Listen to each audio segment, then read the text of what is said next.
Meus irmãos, a paz do Senhor Jesus para todos. Estamos de volta com a graça do nosso Deus para mais uma lição da Escola Bíblica Dominical da editora Betel, nesse terceiro trimestre de 2021.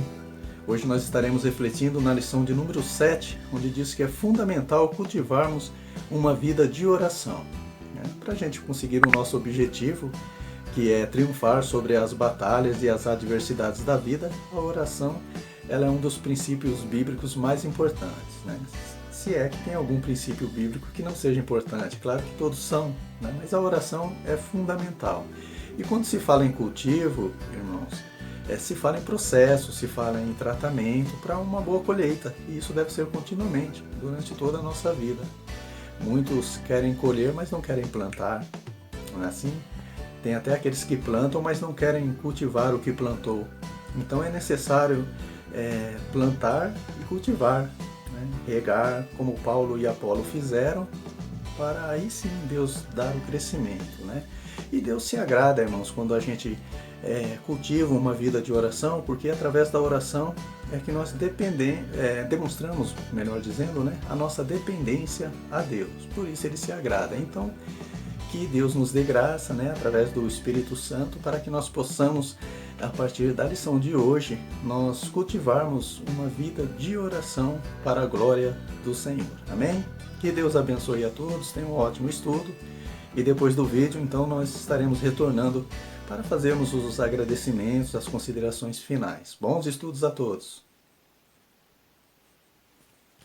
O texto de referência para essa lição está no livro de Atos dos Apóstolos, capítulo 12, versículos do 1 ao 5, e depois ele dá um salto lá para o versículo 11. Esse texto fala sobre uma perseguição implacável do rei Herodes contra a igreja. Após ele degolar o Tiago ao fio da espada e ver que isso tinha agradado a multidão, Herodes ele prendeu também Pedro para fazer o mesmo depois da Páscoa, já que na Páscoa não era costume matar ninguém. Mas o texto diz que a igreja fazia contínua oração a Deus em favor de Pedro. Então Deus enviou um anjo na prisão e libertou Pedro. Ou seja, Deus permitiu que Tiago fosse degolado, mesmo com a igreja orando por Tiago, porque eu não acredito que a igreja não orava por Tiago. Eu creio que orava sim, só que Deus permitiu que ele fosse degolado e não permitiu que Pedro tivesse o mesmo destino que ele. E nesse tempo de pandemia que nós estamos vivendo, irmãos, acontece muito isso. Às vezes você ora por alguém que está doente e Deus não cura, Deus leva.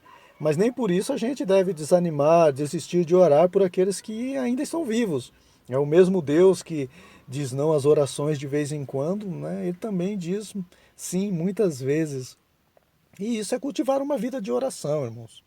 É independente se Deus vai dizer sim ou não, e mesmo dizendo não, Deus dizendo não, todo aquele que serve a Deus e tem comunhão com Ele entende o quanto é importante ter uma vida de oração, como diz aí na verdade aplicada.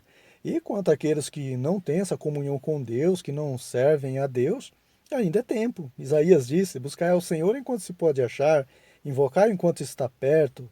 E esse também é o texto áureo da lição de hoje. Então Deus não tem prazer na morte do ímpio. Deus quer que ele se converta e viva. Deus disse isso lá em Ezequiel, capítulo 33, versículo 11. Tá? Então hoje nós vamos aprender a importância de uma vida de oração, que é o primeiro objetivo da lição. Claro que aí está escrito ensinar, mas antes de ensinar a gente tem que primeiro aprender. Como já dizia um certo pensador, quem não senta para aprender jamais ficará de pé para ensinar. O único que sabe todas as coisas, que não precisa aprender nada e que ensina tudo é o Espírito Santo, irmãos? Então a gente vai aprender hoje primeiro a importância de uma vida de oração. E aprendendo nós podemos ensinar no domingo na igreja. Então hoje será mostrado também o que acontece quando a igreja ora, esse é o segundo objetivo. Irmãos, num primeiro momento parece que não acontece nada, porque muitas vezes a pessoa acha que Deus só está respondendo a oração se descer fogo do céu, ou aparecer um ser resplandecente dizendo as tuas orações foram ouvidas, como no caso de Elias, que desceu o fogo do céu quando ele orava, Salomão também desceu o fogo do céu, e não é bem assim, irmãos, tá? Muitas vezes os resultados de uma vida de oração, que também será o terceiro objetivo da lição de hoje, os resultados vêm depois. ou até no mesmo momento, só que onde a oração está sendo destinada, não ali onde você está orando. Como nesse caso da igreja primitiva, né? Em Atos capítulo 12, Deus estava agindo lá na prisão sem a igreja ver, e no mesmo momento.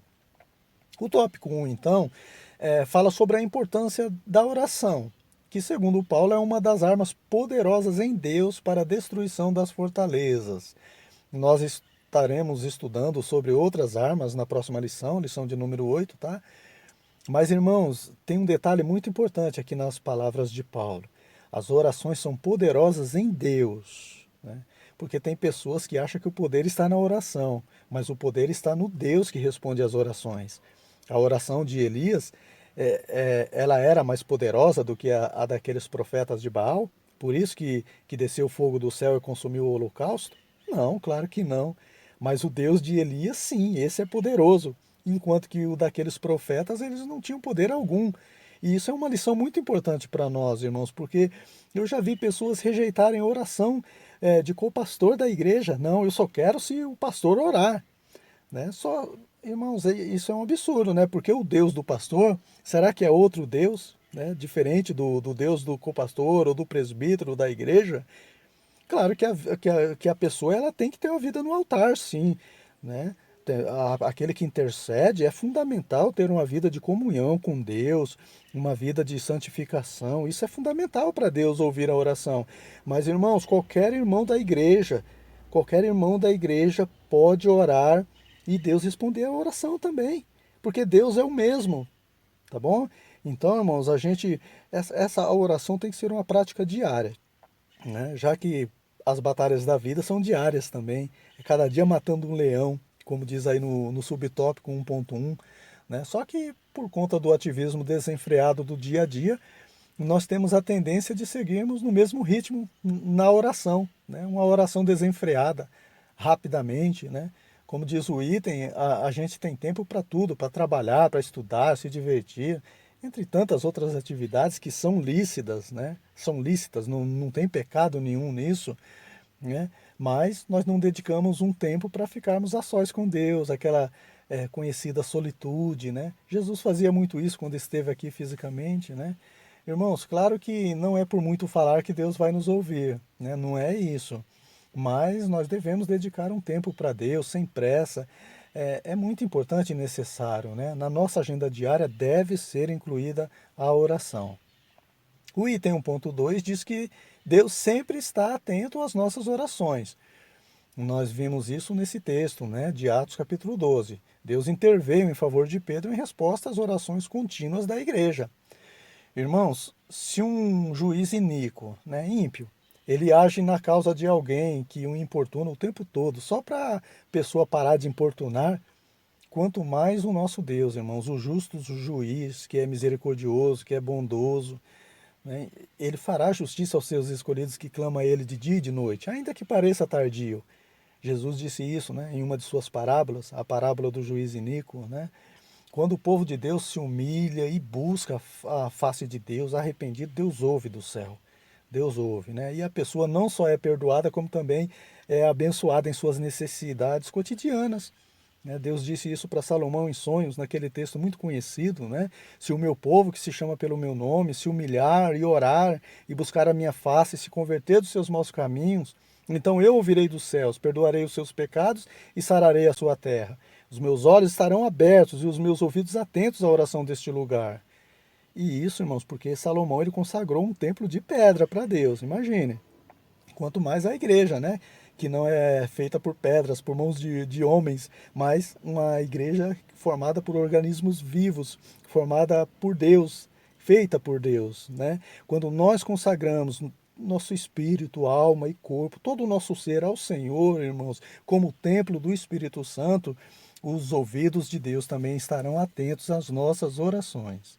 Já o item 1.3 diz que a oração deve ser uma prática de vida, como na igreja primitiva, porque eles pegaram como modelo ninguém menos que o Mestre, né, o Senhor Jesus.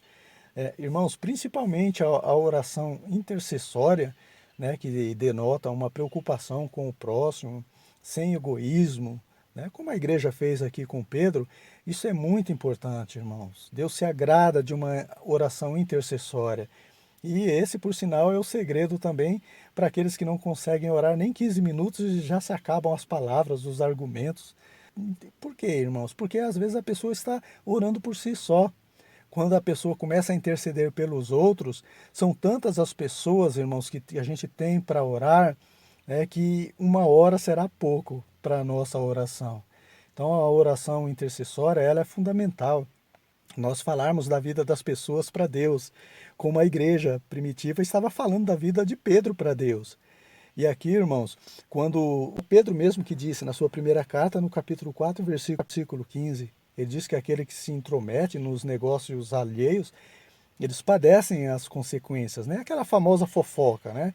E isso não diz respeito a Deus, irmãos, tá? A gente vai fazer uma fofoca santa, vai falar da vida dos outros para Deus, querendo o bem daquela pessoa. E Deus, com certeza, irmãos, Deus vai se agradar para agir, porque a oração intercessória agrada a Deus. Eu costumo comparar até como um bumerangue, né? Um bumerangue você lança ele, né? E ele chega no seu destino e depois ele retorna até você. Com Jó foi assim. Jó ele fez uma oração bumerangue. Ele orou por seus amigos, que na verdade eram mais amigos da onça, eu tenho dito isso aqui, né? E a oração de Jó voltou para ele e ele foi abençoado em dobro. E aqui não foi diferente. A igreja orou por Pedro, um membro do corpo que estava preso. A igreja também padecia por isso, porque quando um membro padece, todo o corpo sente. E quando Pedro foi solto, a igreja também foi abençoada, se alegrou. Ou seja, não foi só Pedro que foi abençoado, toda a igreja foi abençoada. Porque a oração intercessória é assim, ela é um bumerangue, ela vai e abençoa também aqueles que oram, que estão orando em favor dos outros, tá bom? Agora nós vamos para o tópico 2, que aborda o que acontece quando a igreja ora. Aqui no que diz respeito à oração coletiva, né? Todos unidos, irmãos, no mesmo propósito, isso é muito importante, né? Quando o pastor apresenta um único propósito de oração para toda a igreja, isso é fundamental, irmãos, porque Jesus disse, se dois concordarem na terra acerca de qualquer coisa que pedirem, isso lhes será feito por meu Pai que está nos céus. E é claro que aqui não diz respeito àquela oração contrária, né, do Tiago e João, que nós até citamos em um dos vídeos anteriores, onde eles estavam concordando em orar para que descesse fogo do céu e consumisse os samaritanos que rejeitaram Jesus. E além deles não terem os seus desejos de vingança atendidos, eles ainda levaram uma bronca do Senhor, né? Então, quando Jesus disse também, irmãos, que onde estiverem 2 ou 3 reunidos em seu nome, ali ele estaria também, não significa que Jesus não está onde estiver um só orando no nome de Jesus, mas que ele se agrada da união entre os irmãos, no mesmo propósito, né? É nesse sentido que ele fala 2 ou 3. O subtópico 2.1 diz que os nossos desafios levam a igreja a orar, né? E, consequentemente, experimentar novas experiências com Deus. Se Pedro não fosse preso, a igreja não seria edificada com o seu livramento sobrenatural. Irmãos, todas as coisas contribuem juntamente para o bem daqueles que amam a Deus. A prisão de Pedro também serviu para unir a igreja mais ainda, né? Claro que a desunião da igreja não era um problema ali. Lá no capítulo 2 diz que eles tinham tudo em comum, a união era tão grande que eles vendiam as propriedades e dividiam com os mais necessitados, né? Eles comiam juntos, com singeleza, alegria de coração, mas através desse livramento de Pedro, é como se Deus estivesse dando um like para a igreja, né? Aprovando a sua união e abençoando mais ainda a igreja. O item 2.2 fala da paz e do descanso tranquilo que Pedro desfrutava ali na prisão. Irmãos, a Bíblia diz que Pedro dormia tranquilamente, cercado por 16 soldados e algemado em 2 deles, né? E tudo isso à véspera da degola, né? Como que pode? Né? Tudo bem que Jesus disse que foi preparar lugar para ele no céu, né? Vou preparar-vos lugar, ali não haveria, né, mais dor, sofrimento, tristeza, choro, nada disso, não haveria nada disso, né? Só que eu não acredito que seria esse o motivo de tanta tranquilidade na prisão. Os irmãos já imaginaram, né, Pedro dizendo, amanhã eu vou ser degolado e ir para o céu, que bom, e dorme tranquilamente? Não tem como ser esse um motivo da paz de espírito de Pedro ali na prisão, né? Porque ninguém quer morrer. Os irmãos já ouviram aquele ditado popular, né? Todo mundo quer ir para o céu, mas ninguém quer morrer, né? Não quer, irmãos. Paulo disse isso também, só que em outras palavras, né? Ele disse: estar com Cristo é bem melhor, mas eu julgo necessário, por amor de vós, ó Filipenses, ficar na carne. Ou seja, eu quero ir para o céu, mas eu não quero morrer. Agora, por que isso, irmãos? Porque o ser humano ele não foi criado para morrer. Ele foi criado para viver eternamente. Nós morremos por causa do pecado. E mesmo assim, Deus ainda deu outro jeito para que o homem viva eternamente quando ele enviou Jesus para vencer a morte, né? Enfim, segundo o comentarista da revista, Pedro estaria dormindo tranquilamente na prisão porque ele sabia que não ia morrer, né? Já que Jesus havia revelado para Pedro que ele iria viver até a velhice. Ou seja, segundo o comentarista, Pedro estava descansando nas promessas de Jesus. E aí fica uma questão, irmãos: quem tem promessa não morre? Né? Isso é um tema muito debatido, né? Muito pregado também nas igrejas. Para mim, irmãos, a resposta é depende. Tá? As promessas de Deus, em sua grande maioria, ela tem um "se" ali na frente, né? Ela é condicional. Não é porque nós temos promessa de Deus que nós vamos sair por aí desafiando a morte. Como o caso do rei Josias, né? A referência está aí no vídeo, depois os irmãos leem com bastante calma. A Bíblia diz que ele foi um excelente rei. Ele aboliu a idolatria em Jerusalém, só fez o que era reto aos olhos do Senhor. Celebrou a Páscoa de maneira que nenhum outro rei havia celebrado, aquela maravilha. Ele estava cheio de moral com Deus. Aí, de repente, o rei do Egito, o faraó Neco, sai para guerrear contra uma cidade chamada Carquemis, e Josias entrou na frente dele. E ali o Neco, o faraó, né, advertiu ele. Irmãos, porque Deus fala através do ímpio também. Tá? Se Deus falou através de uma jumenta, com o profeta, né, o Balaão, não vai falar através do ímpio? Deus fala também, irmãos. Então Deus, através do faraó Neco, falou para Josias: olha, guarda-te de te opores a Deus. Eu fui enviado por Deus nesta guerra. Se você se opor a mim, você vai estar se opondo a Deus. E Josias não deu ouvidos à voz do Senhor, que saíram da boca do rei do Egito, e ali ele morreu, irmãos. Percebe, irmãos? Tem o caso do Senhor Jesus também, ele tinha uma missão de ser crucificado em favor da humanidade. Mas ele não desafiou a morte quando ele foi tentado pelo diabo. Né? O diabo disse para ele: se tu és o filho de Deus, lança-te daqui lá embaixo, porque está escrito que aos teus anjos dará ordem a teu respeito para te livrar de tropeçar em pedra. E Jesus disse para ele: não tentarás ao Senhor teu Deus. Então, irmãos, nós temos também uma promessa de vida eterna. Nem por isso nós vamos sair por aí desafiando a morte espiritual, brincando com o pecado. Observe que no próximo item, o 2.3, no agir libertador de Deus, Deus enviou um anjo ali para libertar Pedro, e Pedro se apressou, se vestiu, se calçou e deu no pé. Ele tinha a promessa de viver até a velhice, né? Mas nem por isso ele ficou ali na prisão. Né? Ah, quem tem promessa não morre. Para que pressa, seu anjo? Né? Vou ficar aqui, vou dormir mais um pouquinho, porque Jesus já disse para mim que eu vou viver até a velhice. Não, Pedro ele seguiu as orientações do Senhor através do anjo, né, e rapou fora. As promessas de Deus, elas estão condicionadas à obediência. Na verdade, Jesus, na sua onisciência, né, ele já viu Pedro velhinho lá no futuro, né, vivinho da Silva, mas porque ele seguiu as orientações do Senhor. Né? Imagina se Pedro não respeitasse, não seguisse a orientação do anjo, ficasse ali. Será que a visão, que a revelação de Jesus seria dele velhinho no futuro? Ou seria um monte de ossos, né? Então, irmãos, nós devemos orar e vigiar, tá bom? O tópico 3 fala sobre os resultados de uma vida de oração, que é imprescindível para a nossa vida espiritual. Os textos bíblicos onde Deus convida seu povo para orar diz respeito a nós também. Oração é um princípio bíblico, como nós falamos no início, né? E não uma ordem para um determinado povo, de uma determinada época. Orar sempre, irmão, sem nunca desfalecer, é um dever nosso. Jesus disse isso também através de uma parábola. E só assim nós teremos maior comunhão com Deus, como está registrado aí no item 3.1. Pedro ele não podia fazer nada para se livrar daquela prisão. E a única arma que a igreja tinha para resgatar ele dali era a oração. E a igreja usou. né? Um crente que não cultiva uma vida de oração é como um soldado armado que não usa sua arma em meio às batalhas. Ele vai perecer, com certeza, mesmo estando armado até os dentes, né? As armas têm que ser usadas.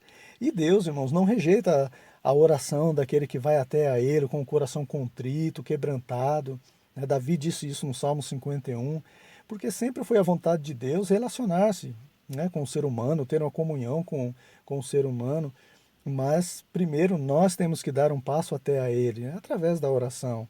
Tiago diz: chegai-vos a Deus e Ele se chegará a vós. Então, o crente que ora é como se ele estivesse dando as rédeas, né, a direção da sua vida ao Espírito Santo, como está aí no subtópico 3.2. Né? O Espírito Santo passa a guiar os nossos passos, iluminar os nossos caminhos através da palavra de Deus, né? Que é lâmpada para os nossos pés e luz para os nossos caminhos. Porque, irmãos, um filho independente do pai, que não quer que o pai segure em suas mãos para atravessar uma avenida perigosa, seguramente ele vai sofrer um acidente. Ele não vai conseguir chegar do outro lado da avenida. Mas se ele segura nas mãos do pai, ele atravessa sem se preocupar, né? Sem nem olhar para os lados, né? Ele está confiando no pai. Se o pai for, eu vou. Se o pai parar, eu paro. Assim também deve ser o cristão, irmãos. Segura nas mãos de Deus e vai. Por último, o item 3.3 fala das novas experiências com Deus que o crente que ora experimenta. Nenhum outro apóstolo teve tantas experiências com Jesus do que Pedro. Nem mesmo João, que era o discípulo íntimo de Jesus, né? Pedro teve até o gostinho de andar sobre as águas, curar paralíticos, até ser um instrumento nas mãos de Deus para ressuscitar uma mulher chamada Dorcas, né? Enfim, foram muitas experiências com Deus, mas porque Pedro ele era arrojado, ele era destemido. Isso é uma grande lição para aquele que tem um chamado de Deus, né? Principalmente obreiros também, obreiros que se acovardam de dar uma saudação, de fazer a obra de Deus, que é tímido em excesso, acanhado, né? Ele não tem essas experiências com Deus, porque ele não dá a cara a tapa, como Pedro fez. Claro que Pedro também, ele quebrou a cara muitas vezes, ele levou muitas broncas de Jesus, né? Mas ele não se abateu, né? Ele deu a volta por cima. E mesmo com tanta experiência que Pedro tinha, irmãos, tinha lugar para mais ainda. Ele presenciou vários milagres extraordinários ao mesmo tempo aqui nesse livramento, né? Ele viu um anjo diante dele, um ser resplandecente, as algemas caíram das suas mãos, né, sem chave nenhuma. E o Pedro foi o inaugurador do primeiro portão automático da história. Tudo isso, irmãos, como resultado de uma vida de oração. Aquele Pedro que outrora, né, lá atrás, ele não podia orar nem uma hora sequer ali no Getsemane. Agora, ele era um homem que cultivava uma vida de oração, né? Estava orando ali entre os quase 120 ali no cenáculo, ali no dia de Pentecostes. Pedro e João também subiam juntos ao templo na hora da oração, né, a hora nona, e trouxeram um varão coxo, aleijado, desde o ventre da mãe, né, pedindo esmola ali no templo para todos que passavam, e pediu esmola para Pedro e João também. Pedro disse: olha, eu não tenho ouro nem prata, mas o que eu tenho te dou. Em nome de Jesus Cristo Nazareno, levanta-te e anda. E ele, saltando, se pôs de pé, andando, saltando e louvando a Deus, irmãos. Então Pedro estava indo orar. Percebe, irmãos, quantas maravilhas a pessoa, quantas experiências, né, aquele que leva uma vida de oração tem com Deus, né? Então fica essas lições para nós, né? A igreja fiel, ela não está isenta de perseguições, né? No mundo tereis aflições. A igreja aqui não estava sofrendo essa represália, essas consequências todas, esse sofrimento todo, por ser infiel, por ser desobediente. Não, é pelo contrário, era justamente por ser fiel. Mas ela persevera, né? Persevera em oração na tribulação, como diz Paulo, perseverar em oração. Tá? E a igreja fiel descansa também em meio às aflições. Deleita-te no Senhor e Ele te concederá o que deseja o teu coração. Amém, meus irmãos? Chegamos ao final de mais essa lição e que nós possamos pôr em prática, né? Tudo que nós aprendemos hoje a respeito da oração, tá bom? A fim de nós triunfarmos nas batalhas e nas adversidades da vida, né? Porque é necessário pôr em prática, irmãos. A gente não pode ficar só na teoria, né?